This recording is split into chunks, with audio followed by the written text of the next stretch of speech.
Hi friends, welcome back to my video. ഇപ്പോൾ കാണുന്നത് എൻ്റെ ഫാൻസ് ബോയ്സ് ആണ്. ഓക്കെ, ഹായ് ഓട്, ഹായ് ഓട്, എന്താ ഹായ് ഓട്, നിങ്ങൾ രണ്ടുപേരും ഹായ് ഓട്. ഓക്കെ ഓക്കെ, തൊപ്പി വേണമെങ്കിൽ തൊപ്പി. ഓക്കെ, അപ്പോൾ ഇതെൻ്റെ ഗുഡ്സ് വണ്ടിയാണ്. ഇത് ഞാനിപ്പോൾ എടുത്താണ്. സെക്കൻഡ് ഹാൻഡ് വെഹിക്കിളാണ്. ഗുഡ്സ് ട്രാൻസ്പോർട്ടേഷൻ ചെയ്യാൻ വേണ്ടി എടുത്താണ്. ഓക്കെ, അപ്പോൾ എൻ്റെ പേഴ്സണൽ ബിസിനസ്സിനും എല്ലാ സപ്പോർട്ടിനും വേണ്ടിയിട്ടുള്ള ഒരു വെഹിക്കിളാണ്, പിക്കപ്പാണ്. ഓക്കെ, അപ്പോൾ ഇനിയിപ്പോൾ എൻ്റെ ഡ്രീംസിൽ എന്ന് വെച്ച് കഴിഞ്ഞാൽ, ഡ്രീംസ് എന്ന് പറഞ്ഞു കഴിഞ്ഞാൽ നമ്മൾ അച്ചീവ് ചെയ്യാനുള്ള അടുത്ത ഇതെന്ന് വെച്ച് കഴിഞ്ഞാൽ, എനിക്കിപ്പോൾ ഇനി മെയിൻ ഭാരത് ബെൻസിൻ്റെ ലോറി, അടിപൊളി ക്ലാസിക് വെഹിക്കിൾ ഏതാണെന്ന് വെച്ച് കഴിഞ്ഞാൽ എടുക്കണം.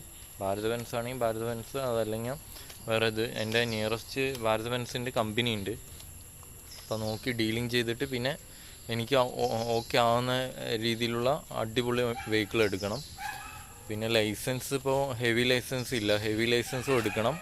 പിന്നെ അതേമാതിരി അതിൻ്റെ ടൈലർ ലൈസൻസ് എന്ന് പറഞ്ഞാൽ വലിയ ഏറ്റവും ലോങ്ങസ്റ്റ് വണ്ടി ഓടിക്കാൻ പറ്റിയ ആ ലൈസൻസും എടുക്കണം. ഈ 2 ലൈസൻസേ എടുക്കാനുള്ളൂ. അപ്പോൾ അത് രണ്ടും എടുക്കണം. അത്ര തന്നെ. പിന്നെ എന്താണെന്ന് വെച്ച് കഴിഞ്ഞാൽ ഈ വണ്ടി എനിക്ക് ഫുൾ സപ്പോർട്ട്, നമ്മുടെ ഗുഡ്സ് ട്രാൻസ്പോർട്ട് ചെയ്യാനും എൻ്റെ ബിസിനസ്സിൻ്റെ പാർട്ട് ഓഫ് ഇതിൽ എന്നെ ഡെവലപ്മെൻറ്റ് ചെയ്യാനും വേണ്ടിയിട്ടുള്ള ഫുൾ സപ്പോർട്ട് ഈ വണ്ടി ചെയ്യും.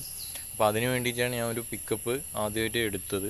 ഓക്കെ, അത് കഴിഞ്ഞിട്ട് ബാക്കിയുള്ള പിന്നെ ഫിലിം മേഖലയിൽ നിന്ന് എനിക്ക് ബാക്കിയുള്ള വെഹിക്കിൾസ് കിട്ടുമെന്ന് വിചാരിക്കണം. അല്ലെങ്കിൽ പിന്നെ ഞാൻ ഈ ഇങ്ങനെയുള്ള ഗുഡ്സ് വണ്ടിയിൽ നിന്ന് കിട്ടുന്ന ആ ഒരു ഇൻകം വെച്ച് നമ്മൾ ഒരു ഇത് ചെയ്യണം. പിന്നെ കമ്പനീസ്, ഇപ്പോൾ ബ്രാൻഡഡ് ആയിട്ടുള്ള കമ്പനീസൊക്കെ വെഹിക്കിൾസിൻ്റെ കമ്പനീസ് ഡീലിങ് ചെയ്യുകയാണെങ്കിൽ അങ്ങനെ എനിക്ക് ഏതാണ് സെറ്റാവുന്ന ആ വെഹിക്കിൾ, എനിക്ക് ഇഷ്ടപ്പെടുന്ന വെഹിക്കിൾ എടുക്കും. ഞാൻ ഇപ്പോൾ മഹീന്ദ്ര വെഹിക്കിൾ തന്നെയാണ്. ഇനിയിപ്പോൾ അടുത്ത ഭാരത് ബെൻസ് കഴിഞ്ഞ് കഴിഞ്ഞാൽ ഇനി ഭാരത് ബെൻസ് അതിൻ്റെ ഇടയിൽ കൂടെ ഇനിയിപ്പോൾ മഹീന്ദ്രൻ്റെ താറിൻ്റെ ആ ഒരു ജീപ്പാണെങ്കിൽ അത്, അല്ലെങ്കിൽ ബൊലേറോ, സ്കോർപ്പിയോ, അങ്ങനെയുള്ള ആ വെഹിക്കിൾസ് നമുക്ക് റോഡിന് എത്ര കുഴിയും കുണ്ടാണെങ്കിലും ശരി, അതിന് കംഫർട്ടബിൾ ആകുന്ന രീതിയിലുള്ള വെഹിക്കിൾ ഏതാണോ അതിനെ സെലക്ട് ചെയ്യും. ഇപ്പോൾ താർ റോക്സ് അതൊക്കെ ആകുമ്പോൾ നമുക്ക് അത്രയും കംഫർട്ടബിളാണ്. അതേമാതിരി ഭാരത് ബെൻസ് ഒക്കെ ലോറി ഓട്ടിക്കുന്ന ഫീല് പോലും നമുക്ക്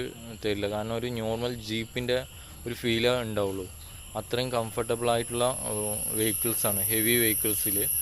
ഓക്കെ, ഭാരത് ബെൻസ് ഉണ്ട്, പിന്നെ എന്താണ് ടാറ്റൻ്റെ വെഹിക്കിൾ ഉണ്ട്, പിന്നെ വേറെ എനിക്ക് ഒരുപാട് ഇതിനെക്കുറിച്ച് വ്യക്തമായിട്ടുള്ള ഒരു ഇതില്ല. എന്നാലും ഓക്കെ, ബൈ, ഹായ് ഓട്.